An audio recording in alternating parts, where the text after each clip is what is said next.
ప్రతి ఒక్కరూ ఫాలో అవ్వాల్సిన 5 డెంటల్ టిప్స్. టిప్ నెంబర్ 1, రోజుకి 2 సార్లు 2 to 3 మినిట్స్ కన్నా ఎక్కువ బ్రషింగ్ అనేది చేయకూడదు. టిప్ నెంబర్ 2, మనం బ్రష్ చేసేటప్పుడు ఎక్సెసివ్ ఫోర్సెస్ ని అప్లై చేసి బ్రష్ చేయడం వల్ల టీత్ వైట్ గా అవ్వవు.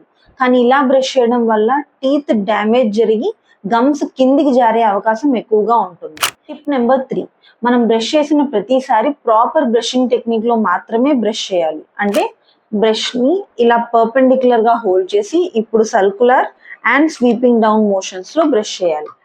టిప్ నెంబర్ 4, బ్రష్ చేసిన తర్వాత టంగ్ క్లీనింగ్ చేసుకోవడం మర్చిపోకూడదు. ఎందుకంటే టంగ్ పైన మనకు థౌజండ్స్ ఆఫ్ బ్యాక్టీరియా అనేవి గ్రో అవుతూ ఉంటాయి. ఈ బ్యాక్టీరియా వల్ల ఓరల్ అండ్ సిస్టమిక్ ప్రాబ్లమ్స్ వచ్చే ఛాన్సెస్ ఎక్కువగా ఉంటాయి. టిప్ నెంబర్ 5, మనం యూజ్ చేసే టూత్ బ్రష్ ని ఎవ్రీ 3 months ఒకసారి చేంజ్ చేసుకుంటూ ఉండాలి.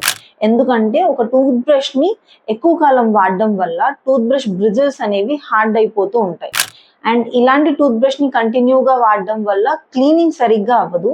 అండ్ హార్డ్ బ్రిజిల్స్ వల్ల గమ్స్ కి డ్యామేజ్ జరిగే ఛాన్సెస్ కూడా ఎక్కువగా ఉంటుంది. సో ఈ 5 డెంటల్ టిప్స్ ని ఫాలో అవ్వడంతో మనం ఒక హెల్దీ ఓరల్ క్యావిటీని మెయింటైన్ చేసుకోవచ్చు.